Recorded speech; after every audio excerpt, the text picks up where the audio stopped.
Zamboanga City, nandito po sa amin yung isa. So ito po yung closer look ng jellyfish. If you can notice, sila po nandyan sa baba, nakabaliktad po. Yung kanila pong ulo nasa baba, yung tentacles nasa taas. Yan, so ganyan po kasi yung proper way kung paano po sila kumain, ma'am. Kasi sila po yung pinakatamad na jellyfish sa buong mundo. Hindi po silang typical jellyfish na kilala natin na kung saan-saan pupunta para maghanap ng pagkain. Kasi mismo po yung pagkain, yung lalapit sa kanila, or dinadalan sila ng current. Algae and plankton po yung kinakain ng mga jellyfish natin. So proper way in handling the jellyfish, 3 letters is a must, TLC, tender, love, and care. So TLC includes po yung tatlong rule din po ng aming community. Number 1, kung hahawakan natin si jellyfish, yung kamay natin dapat nasa water level lang. Bawal po silang iangat sa tubig. May tendency po sila ay masusuffocate sa fresh air. Ika mamatay po yun nila.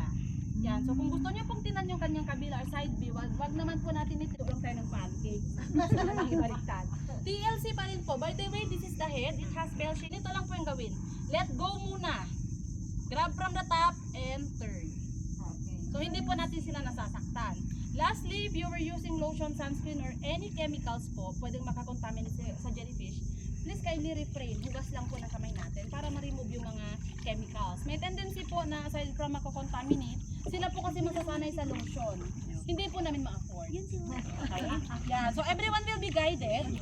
Bibigyan po kayo ng ating mga partners so that you can experience catching the non-stinging jellyfish. Kaya ma'am sa baba. Sir. Ganito ma'am. Sir, papa. Video mo pa. Pakikuha daw ko. Ano sa ba? Sa baba ka po. Upo. Sa baba. Ay baka dito sa kabila siguro. Pero diyan siya sa kabila, dito ako sa kabila. Dito kay isbo gamay ito ning kay ko spikas ning. Hawakan ganito tapos i-remove. So ito yung pinakatamad na jellyfish, ma'am. Paano ngayon? Nahawakan siya? Ito lang harap niya. Oh, ganyan. Wow. Paano na nga?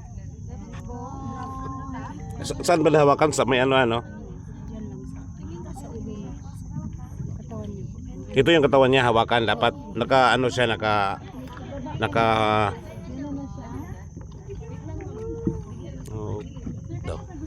Baba mo po yung kamay mo. Ma'am, can I have your phone po dyan? dito malayo masyado.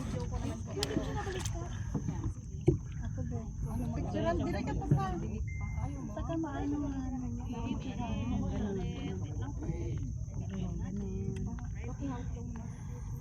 So ito nakatiyaya ito. Tapos ganyan lang yung Yung ulo lang po yan. ha? Yung mouth na dyan. Huwag mo po iangat sir. Oh, okay. Grab mo po yan sir. Oh, nag-swim din siya pala oh. Oh. Ah, okay. Isa po yan babaliktad. So, those jellyfish, hindi lang po yan non-stinging, hindi naman po kanina. Hindi lang po sila mga non-stinging but also edible. Parang ibang naiisip ko ba, danlog-danlog.